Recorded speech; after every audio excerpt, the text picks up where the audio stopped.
اب قربانی کے حوالے سے موٹے موٹے کچھ مسائل ہیں جو انتہائی اہم ہے سمجھنے کے لیے ضروری ہے، وہ تمام سمجھ لیں۔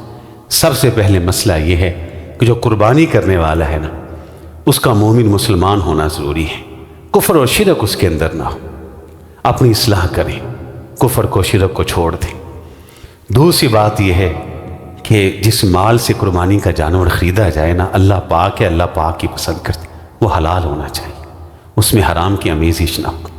تیسری بات یہ ہے کہ اپنے دل کو صاف کر رہے ہیں، نیت آپ کی ٹھیک ہو، صرف اللہ کے لیے، اللہ کے نام کے لیے۔ قرآن کے اندر یہ موجود ہے، لن ینال اللہ لحومھا ولا دماؤھا ولکن ینالہ التقوی منکم۔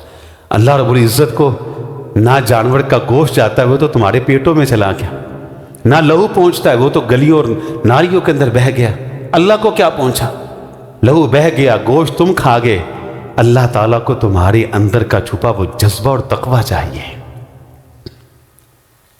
ریاکاری سے اپنے آپ کو بالکل محفوظ کریں، اور اس کے بعد جس جانور کو آپ نے ذبح کرنا ہے اس جانور کے حوالے سے چند چیزیں انتہائی ضروری ہیں، ہدایات ہیں کچھ جو اللہ کے رسول نے دی ہیں علیہ الصلاۃ والسلام۔ پہلی ہدایت جو کہ صحیح مسلم کے اندر ہے، آپ نے فرمایا ہے لا تذبحوا الا مسنہ، کہ قربانی کے اندر صرف اور صرف دوندہ ہی ذبح کیا جائے گا۔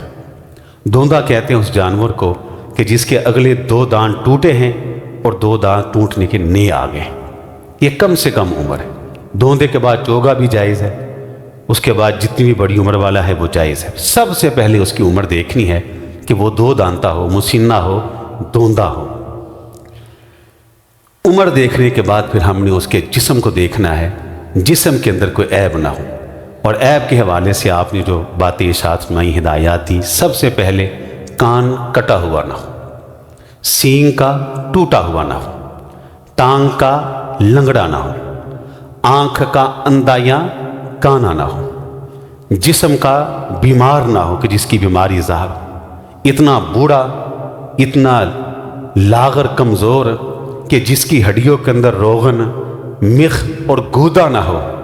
یہ عیب کسی جانور کے اندر نہیں ہونی چاہیے، ان تمام عیوب سے بالکل پاک اور صاف جانور ہونا چاہیے۔ سبحان اللہ، یہ جانور غریب کے گھر میں جائے گا انشاءاللہ۔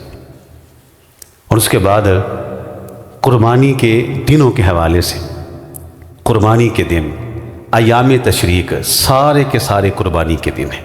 ایام تشریق کون سے ہیں؟ عید کا دن اس کو نکال کے باقی 3 دن، عید کا دن اور 3 کل 4 بنتے ہیں، یہ سارے ایام تشریق 10، 11، 12 اور 13 کی مغرب تک، 10، 11، 12 اور 13 کی مغرب، یہ ایام تشریق ہیں، یہ سارے کے سارے قربانی کے دن ہیں۔ افضل دن کون سا ہے؟ قربانی کے لیے جو افضل دن ہے وہ پہلا دن ہے 10 ذو الحجہ کا دن، جس کو یوم النحر بھی کہا جاتا ہے، جس کو یوم العید بھی کہا جاتا ہے، وہ دن سب سے افضل ہے۔ افضل کیوں ہے؟ پہلی بات یہ ہے کہ جو 10 ذی الحجہ کا دن ہے یہ ذو الحجہ کے پہلے عشرے کا آخری دن ہے، اور پہلے عشرے کی جو فضیلت ہے وہ آپ نے سن رکھی ہے کہ اللہ تعالیٰ کے ہاں ان 10 دنوں کا کوئی بھی عمل وہ سب سے زیادہ محبوب اور پسندیدہ ہے۔ یہ دوسرا یہ ہے کہ نبی علیہ الصلاۃ والسلام نے اپنی حیات طیبہ کے اندر قربانیاں جو کی ہیں وہ آپ نے پہلے دن ہی کی ہیں، تو پہلا دن ہے وہ افضل ہے، باقی 3 دنوں کے اندر قربانیاں کرنا وہ بھی جائز اور درست ہے۔ اللہ تعالیٰ سے دعا ہے اللہ ہمیں سمجھ کے عمل کی توفیق عطا فرمائے۔